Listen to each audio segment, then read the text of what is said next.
Hey, salut tout le monde, j'espère que vous allez bien. Aujourd'hui je vous retrouve pour un tutoriel comme beaucoup de mercredis, mais aujourd'hui j'ai décidé de faire une voix off car j'avais envie de vous donner quelques conseils customisation car beaucoup me l'ont demandé.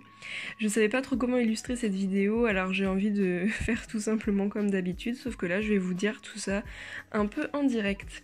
Donc déjà je commence par nettoyer le LPS, c'est-à-dire avec de l'acétone ou du dissolvant. C'est pas vraiment une étape obligatoire pour moi je pense, mais c'est quand même bien si votre pet shop est trop foncé. Si votre pet shop est plutôt clair, c'est une bonne nouvelle pour vous, vous avez de la chance. Donc si il est blanc ou clair, après je vous conseille de mettre soit une peinture blanche, donc acrylique, déjà c'est la peinture qu'il vous faut, pas une autre, et donc soit mettre du blanc, soit si votre pet shop est déjà blanc, ne pas mettre de peinture blanche, vous pouvez aussi, mais c'est un petit peu plus compliqué je pense après. Donc ensuite, deuxième conseil hyper important, une fois que vous appliquez votre couche de couleur, celle que vous souhaitez, je vous conseille de mettre des très très fines couches.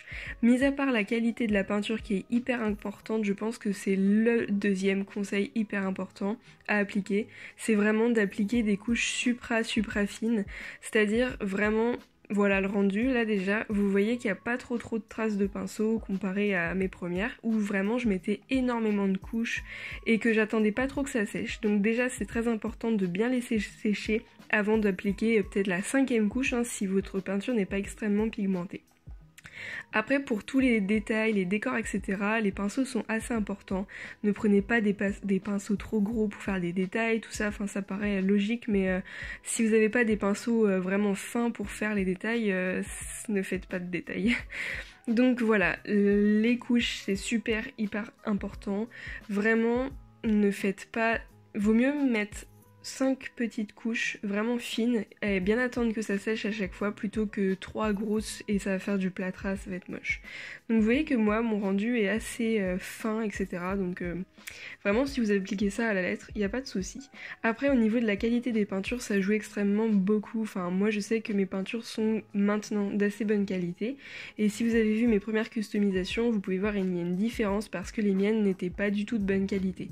Peut-être qu'un jour je vous ferai un tutoriel comment faire des pet shops plutôt pas mal en custom avec des peintures vraiment nulles, pas chères, etc. Parce que j'ai peut-être trouvé une technique quand même pour les faire. Donc voilà, ensuite pour... les pinceaux, moi je vous conseille de prendre des pinceaux exprès pour acrylique. Ils sont pas beaucoup plus chers que les normaux, mais ils sont beaucoup plus souples et c'est vraiment très important aussi. Pour ce qui est de la qualité des peintures, donc vous pouvez très bien prendre des peintures moins bien que vous pouvez acheter par exemple à Action qui sont pas chères du tout, mais là je vous conseille de mettre énormément de couches et bien sûr bien attendre que ça sèche à chaque fois et surtout des fines couches. Après les peintures de qualité ça va être les extra fines qui vont coûter assez cher, par exemple 7 € le tube, des trucs comme ça. Si vous êtes doué en dessin, franchement il n'y a pas de raison que vous ratiez ça. Moi je suis aussi passée par l'étape où on voyait beaucoup de traces de pinceau et tout, c'est pas très joli, mais du coup débuter peut-être avec des peintures de moins bonne qualité qui coûtent moins cher. Pour ce qui est de la peinture blanche, je pense que c'est vraiment ce qu'il y a de moins bien, de moins facile à faire. Si vous voulez faire un pet shop blanc, vous allez avoir un résultat pas très joli tout de suite. On va dire que c'est pas la meilleure peinture pour débuter quoi. Donc vaut mieux que vous choisissiez une peinture plutôt foncée pour votre pet shop ou de couleur, mais pas vraiment du blanc. Après pour ce qui est des points, comme je fais ici, je vous conseille d'acheter un dotting tools, c'est ce que l'on prend pour faire du nail art, donc l'art des ongles, faire des jolis ongles. Après moi là j'en ai pas sous la main donc je prends un pinceau et je l'imbibe bien pour une fois et ça va faire des points plutôt irréguliers, mais ça dépend de votre force, de votre main et c'est vous qui choisissez donc voilà.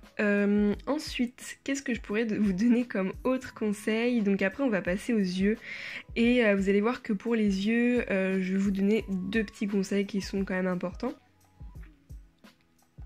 Donc là, voilà, j'ai déjà mis du blanc sous les yeux parce que j'applique en fait vraiment la peinture la plus externe, on va dire, de l'œil en premier. Donc j'applique d'abord le blanc et ensuite la couleur de l'iris. Donc ici c'est du bleu, j'avais fait un mélange. Donc surtout n'hésitez pas à faire des mélanges, moi ça me convient très bien.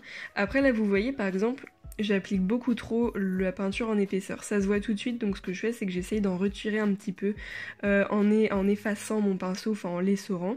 Ensuite je passe du coup au fond de l'œil, enfin non pas au fond mais je veux dire au côté noir de l'œil. Et donc là vraiment prenez un pinceau le plus fin possible. Pour les cils c'est pareil, prenez un pinceau hyper fin. Et puis pour tout ce qui est petits détails, etc. Pour les pupilles, vous faites un peu ce que vous voulez. Le mieux c'est quand même de prendre de faire des pupilles rondes, c'est quand même beaucoup plus simple. Et voilà ce que ça donne pour la fin. Donc là je vous ai montré une customisation plutôt simple à réaliser. Ça pourrait être sur n'importe quel autre LPS, il n'y a pas de facilité. Je sais que les Magic Motion, c'est-à-dire ceux qui ont des plastiques durs, sont plus durs à manier que les normaux. Donc voilà, j'espère que ces petits conseils vous auront plu. Le tutoriel était un peu plus long que d'habitude, mais si ça vous a aidé, n'hésitez pas à me le dire.